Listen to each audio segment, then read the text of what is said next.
Welcome to the Building Materials Sales and Marketing Podcast, presented by Mark Mitchell, a sales and marketing consultant who specializes in helping building materials companies overcome difficult sales problems.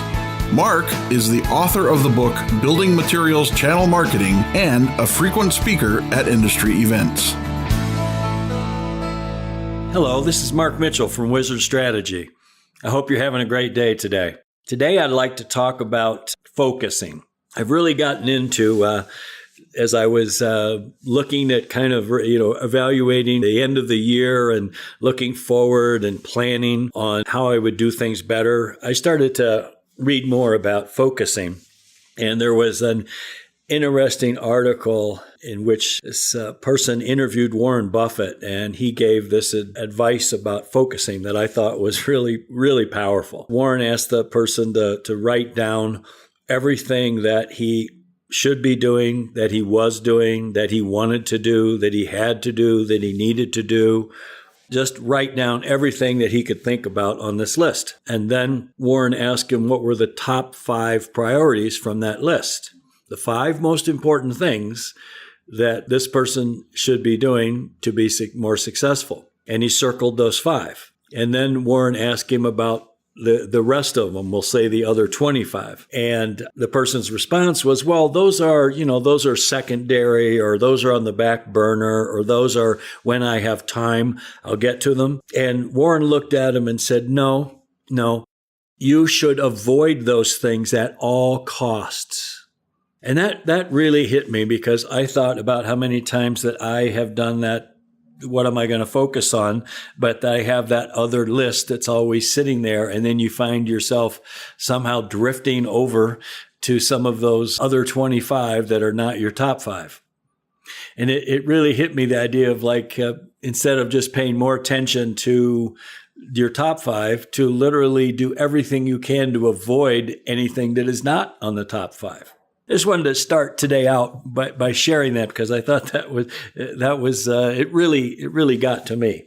I find that so many building material companies today could do better, could grow their sales more successfully if they would focus a little bit more. Too many building material companies just cast too wide of a net. And one of the reasons that companies lack focus is they're selling a product that could potentially be used in many types of buildings.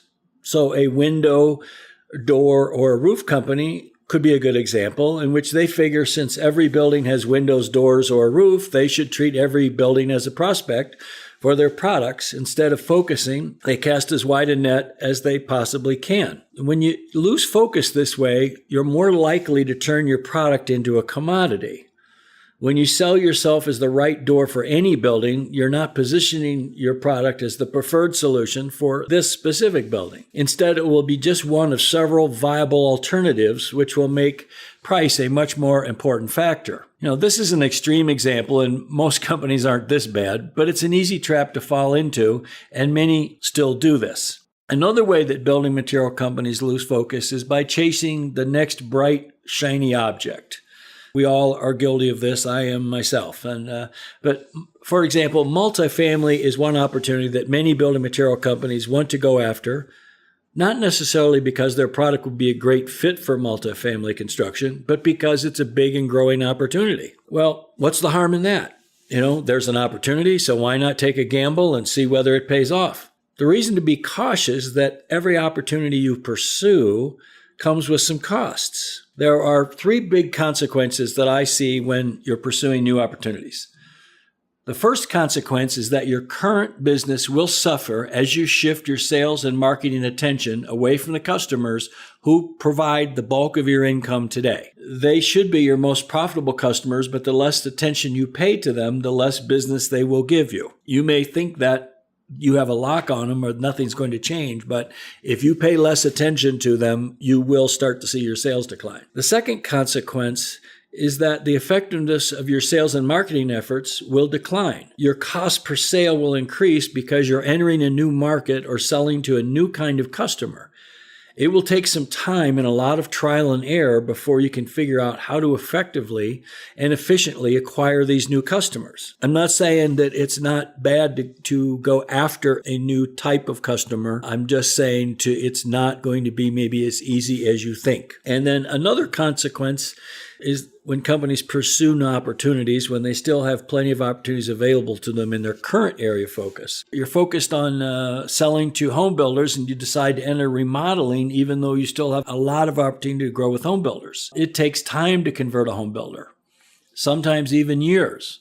But when these manufacturers decide to want to dip their toe into the remodeling market, it's like they've started climbing the home builder sales mountain and then decide to start climbing the remodeling mountain when they're not even halfway to the top of the home builder mountain. They don't add salespeople or marketing dollars. They assume they can climb both mountains at the same time with the same resources. You can't do that. Manufacturers who are focused on home builders, on the other hand, are getting better and better at selling them. Their marketing people are also improving their efforts. You are now on the radar screen of more home builders, and they are more likely to consider you when they are ready to make a change. When you shift your focus away from home builders, you lose that momentum and squander a lot of investments you made in carving out your place in the market. You know, the same thing as if you're going after remodeling and you think you should go after new construction, or you're going after facilities managers and you think you now should start calling on architects. None of them are necessarily a bad idea, just you don't want to be jumping around too quickly. So when you shift your focus away from your current customer, like the home builder, you lose so much that you have gained. I also see companies, like doing well in commercial market decide to enter the residential market or vice versa. This almost always fails because these are two entirely different businesses and selling to them requires different skills, approaches, and strategies. If you try to sell both, you quickly discover it's like architects are from Mars and home builders are from Venus. They're just two different worlds. Really think about, have you maximized your current market opportunity? Are you doing everything you can? And then it's time to move on to the next one. Now, how I like to help a building material company to focus is start by asking the right questions. And so the first question that I always ask is, are you focused on commercial or residential? And then new construction or repair remodel. Which of these is your most important market today that where the bulk of your sales are coming from? And then look at what do you think your opportunity for growth is within that market. And then looking and saying, are you focused on gaining new customers or growing sales through existing customers? If your area of focus is gaining new customers, you need to be willing to invest the time it will take to convert those customers. Most companies, for example, find it hard to gain new customers because they have a weak sales message. When they don't invest in customer research, they tend to create a message that is cobbled together from assumptions about what the customer wants instead of facts about what they really want. The most effective way to grow your sales is through existing customers, is by helping them be more successful when they do more business with you. Too many building material companies simply look at sales from the standpoint of what's in it for them, when they should also be wondering what's in it for the customer. You should always look for ways to give them a better reason to give you more of their business. Now, if you are the leader with this customer, you should support them in ways to help them grow their overall business, not just getting them to buy more of your product instead of your competitors. If you're one of several manufacturers competing for this customer, you should act like you are the biggest supplier, whether or not you are. You do this by helping them to grow the sales of your type of product, not just your specific brand.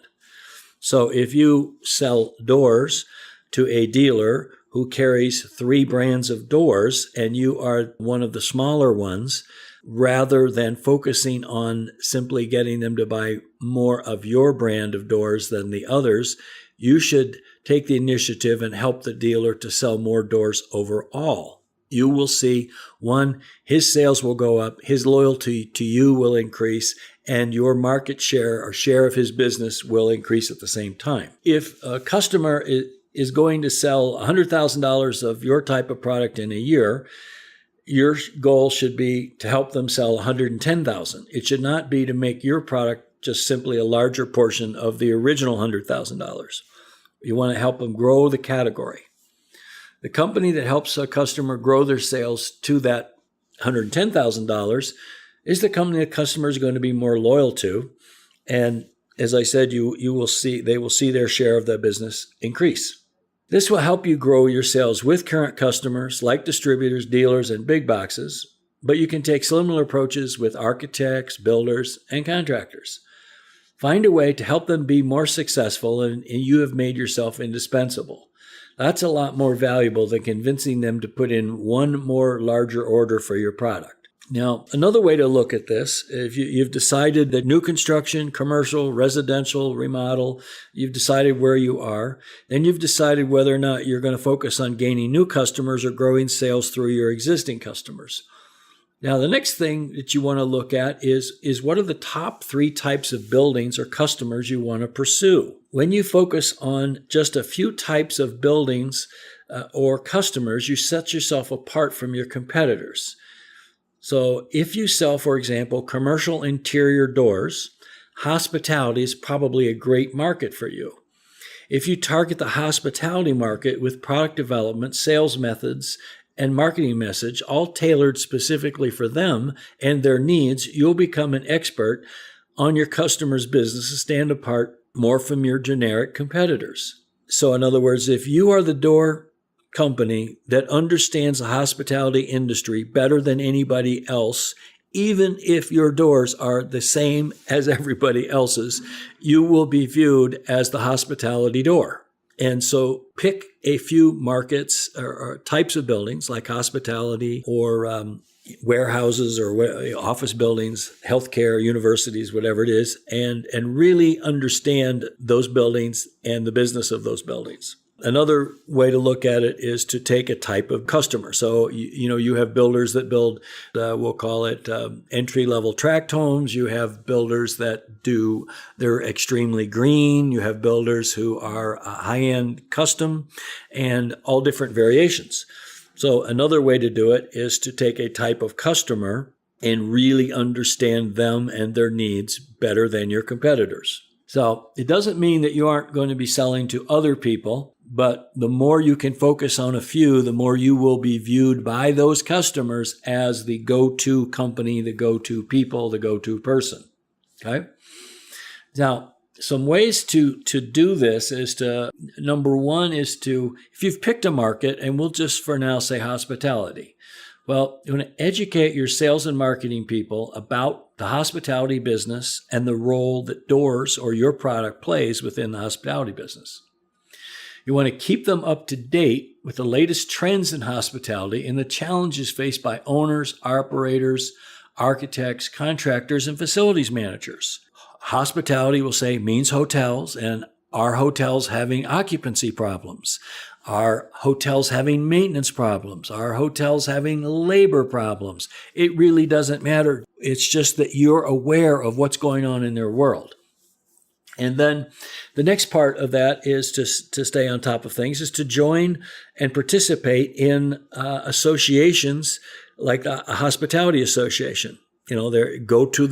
Send somebody to their trade show, whether or not you exhibit, be there and participate. And then, like in hospitality, if you look, you will find that there are a few recognized leading architectural firms, owners, and contractors who are the leaders in the hospitality industry. Get to know them, and then, start to develop and share helpful content such as white papers, webinars, lunch and learns, focused on your products and the hospitality industry specifically. And then have a section on your website about hospitality and your product. Connect and communicate with people in the hospitality industry on social media. Now, you want to go a little bit further, you could start to now get your product development people involved and develop some products specifically designed for the hospitality industry. Many times this is an existing product that you've made some slight modifications to that for the needs of that particular industry. But now you can say, here's our hospitality door. And even if you're not the largest company in your category, you probably, if you take these steps, you can probably stake the claim believably that you are the leader in hospitality doors.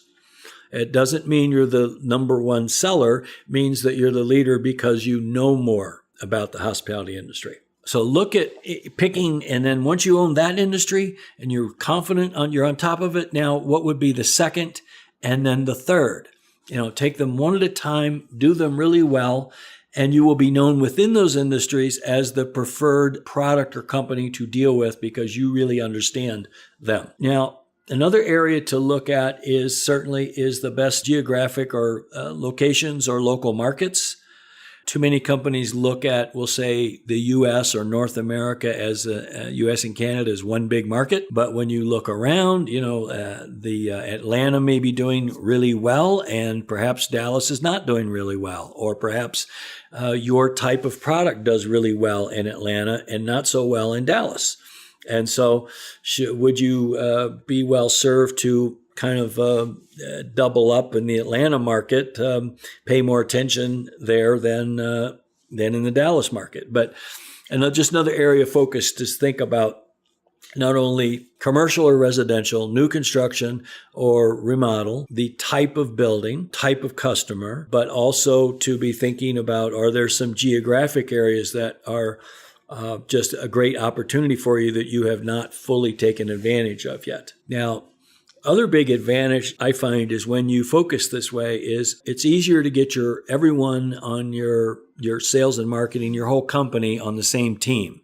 They all can recognize that we are focused in this area, and they all now are working together versus we're just selling doors because every building needs a door. So I really see the companies that are focused, how much better they do than companies that are unfocused.